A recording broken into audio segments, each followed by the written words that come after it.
Hey fools, today I'm gonna talk about PEX. The type of PEX I use is expansion PEX. It's pretty simple to install. All you gotta do is not cut it crooked as hell like I just did. All you gotta do is cut it straight. See, that's a nice straight cut. Grab your expansion rings, insert them in. Grab your expansion gun and start expanding. It takes about 6 to 9 expansions on a half inch. The bigger the size, the more sometimes you gotta do it. Then grab your fitting, insert that, and just hold it in place so it just doesn't come out. And then bam, you're in PEX certified. And just repeat the process on the other side of the 90, and then you're done. You wonder why you would choose PEX over copper, and then a lot of people, I could hear in the comments, oh, you're not a real plumber, you're using PEX, you gotta sweat. And I'll give you a bunch of reasons why you would choose PEX over copper. The main reason you would choose PEX over copper is the cost. I know most of you guys probably work in plumbing, but don't actually buy the material, and you don't realize how expensive copper is. It's almost 4 times more expensive than PEX. Here's a quick code from my supplier. L copper is $2.39 a foot. I don't use M copper, so you get it cheaper, but I use L. The Sweat 90 was the cheapest of the 90s, but it's still 73 cents. But you also gotta take into account for labor, man. You gotta sand the copper piece, you gotta ream it, you gotta freaking do all this extra flex, fire up the torch. There's so much labor to sweating copper. It's 4 times longer than PEX. It took me 2 minutes and 22 seconds just to sweat this 90.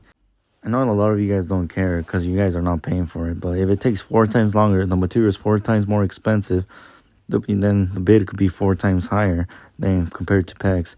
Then the customer might not want to pay that. I also noticed that most of the plumbers on TikToks are like service and repair plumbers, so they go in and change something simple. So it doesn't matter when you're replacing 10 feet of copper.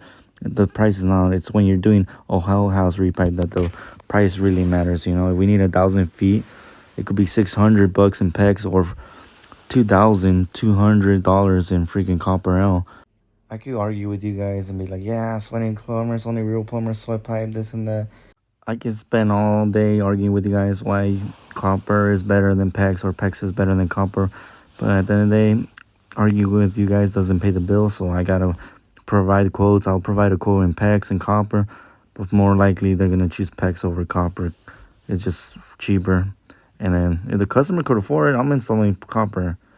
I don't really care. It's up to the customer at the end of the day whether they want to pay for the premium of copper. Another thing you got to consider when you're sweating pipe, how many tools you have to carry. You have to carry about 8+ tools. You got to have your torch, your flux brush, your flux, your solder, your sandpaper, reamer, bunch of other stuff. And I know I'm making it sound like I'm just bitching and it's like, damn, it's so much work. But it all fucking adds up at the end of the day when you're making a bid. You got to consider all that.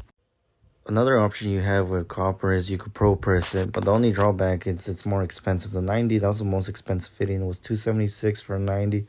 What's cool about pro press, you drop your tools in half. You go from carrying like 8 tools to 4. All you need is your sandpaper, your reamer, and your pro press gun. That's pretty much it. But for some reason, you guys fucking hate ProPress. I don't know what ProPress did to you guys. Like, ProPress slept with your wife or something, but you guys hate it. I always read the comments. I don't know, maybe you guys are too broke to afford the ProPress gun, but man, installing ProPress is way better than soldering. I mean, it has its advantages and disadvantages, but still, it's 4 times faster. That's why I love ProPress. It took me about 54 seconds to ProPress this 90. It's 4 times faster than sweating the 90. Then we got PEX, man. PEX is 66 cents a foot. The PEX 90 was 183. It was in the middle between the ProPress and the solder. But what I love PEX is you don't really need 2 tools. You just need your gun and your pipe cutters and you're done. That's all you need. It took 41 seconds to install this 90. Do you guys like installing PEX or do you guys prefer copper? Let me know in the comments. And why do you guys hate ProPress so much? Like, what did ProPress do to you guys? Or is it because you guys just can't afford the gun? We'll start a GoFundMe for you guys that can't afford a ProPress gun. Like and follow and give me your guys' opinion, honestly, what I could do better and what do you guys want to hear and stuff like that, like and follow.